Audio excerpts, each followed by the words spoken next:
कायदा प्रोटेस्ट हुआ है पाकिस्तान साइड, और वहाँ पे वो ये कह रहे हैं कि इंफ्रास्ट्रक्चर को बेहतर किया जाए, डेवलपमेंट की जाए। क्या कहना चाहेंगे? वैसे हम कहते हैं हमने तो दूसरी साइड का कश्मीर भी लेना है, हम अपने यहाँ पे प्रोटेस्ट को नहीं कर पा रहे। नहीं, कश्मीर तो लेना तो चाहिए हमें। अच्छा, हमारा हक है। लेकिन जो यहाँ पे मौजूद है उन्हें हम हक नहीं दे रहे, जो उनका ये कहना है। उनको भी देना चाहिए, लेकिन बस हमारे मुल्क के हालात ही ऐसे हैं कि हमारे कश्मीरियों को हक नहीं मिलता इधर। ठीक है, हक मिलना चाहिए।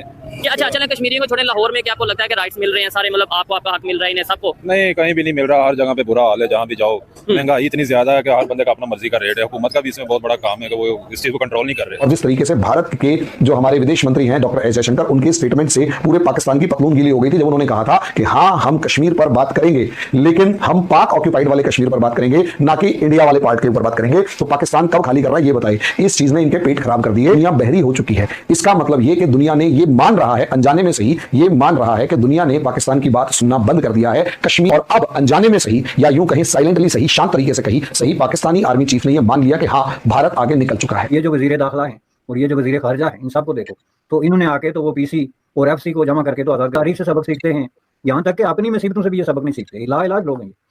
बात यह है कि पाकिस्तान ने एक पॉलिसी अडॉप्ट की है कि फ्राम नाउ ऑनवर्ड हमने मसला कश्मीर के हवाले से इस तरह का जो है वो पोजीशन इख्तियार करनी है कि हम जी मॉरल एंड डिप्लोमेटिक और पॉलिटिकल सपोर्ट करेंगे, तो इसके अलावा हम कुछ नहीं करेंगे। लेकिन मैंने जैसे कि पहले अर्ज किया कि ग्राउंड पे सिचुएशन डिफरेंट है।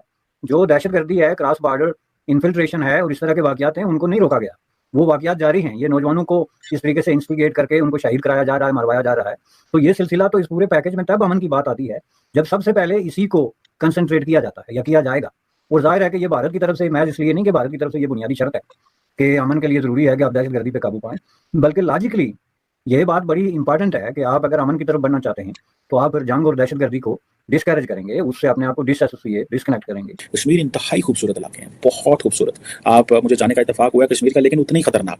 कहाँ से स्लाइड्स आ रही हैं, इंफ्रास्ट्रक्चर नहीं है, रेस्टोरेंट नहीं है। जब हम जाते हैं कश्मीर तो हमें सबसे पहले देखते हैं यार वो हमारा कोई दोस्त है कश्मीर में, पता करो कोई स्टेट गेस्ट हाउस मिल जाए, कोई इस तरह की चीज़ मिल जाए, क्योंकि प्राइवेट वो उस तरह के बिजनेस नहीं है वहाँ पे। तो हम वो स्टेट गेस्ट हाउस के चक्कर में हमारी बहुत सारी एनर्जी जो है वो लग जाती है। मतलब this is which is a reality, ताकि हम जाके किसी अच्छी जगह पे रहें और वहाँ पे फैसिलिटी हो। सो ये एक चीज़ जो है। अब ये जो मेन जो ब्रिज है, ठीक है, ये आहिस्ता आहिस्ता अगर फॉर एग्जांपल ये अगर पूरे खिते के साथ कनेक्ट करता है तो इंडिया, आपको समझ लें कि इंडिया के जो इस वक्त हुकूमत, उन्होंने ये सोच लिया है कि 370-35 तो हमने रिवोक कर दिया। अब इस खिते में फटाफट जो है ना इकोनॉमी, ट्रेड, बिजनेस इनको लिंक करो, ठीक है जी।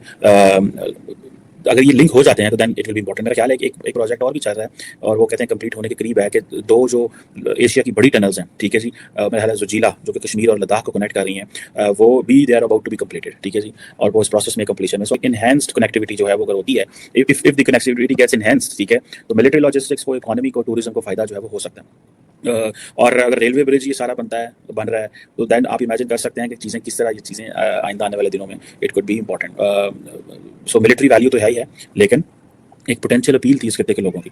हम इतने बड़े ब्रिज बना ही नहीं सकते, ठीक है, हम ये इंफ्रास्ट्रक्चर दे ही नहीं सकते कश्मीरियों को।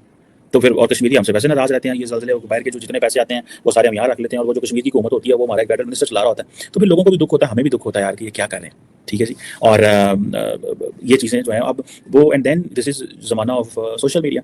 People watch what's on YouTube, people watch what's on TikTok, Facebook, Twitter.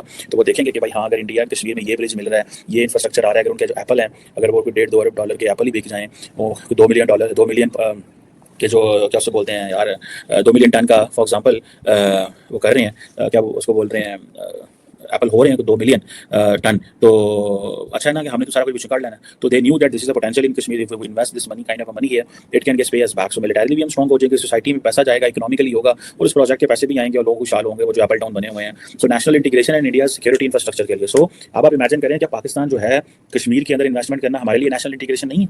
हमारे लिए भी है क्या? गिलगित बल्तिस्तान में इन्वेस्टमेंट करना और उसको पाकिस्तान से प्रॉपर्ली जोड़ना और वहाँ पे इंफ्रास्ट्रक्चर बनाना, क्या ये नेशनल इंटीग्रेशन नहीं है? हमारे मुल्क में नेशनल इंटीग्रेशन की डेफिनेशन ये है कि नजरियाती तौर पे मुझे सोचो जिन स्टेट सोचती है, ठीक है, हम नेशनल इंटीग्रेशन करते हैं थ्रू आइडियोलॉजिकली, ठीक है। इंडिया आपको पता है, और हमें सारी बात है, इसके बहुत सारे फैक्टर। इंडिया पाकिस्तान को आइडियोलॉजिकल देखता है, वो हमें एज एन आइडियोलॉजिकल स्टेट देखते हैं, ठीक है। तो that's why whatever they do, whatever they से, दे मेक इट हैपन, ठीक है। तो ये हमें सोचना है हमने क्या करना है। हमारे लिए नेशनल इंटीग्रेशन क्या है? हमारा बलोचिस्तान वाला जो इंफ्रास्ट्रक्चर है वो सिक्योरिटी इंफ्रास्ट्रक्चर है, लेकिन कश्मीर की हमने उस तरह कभी बात नहीं की, ठीक है जी। तो ये चीज़ें हैं।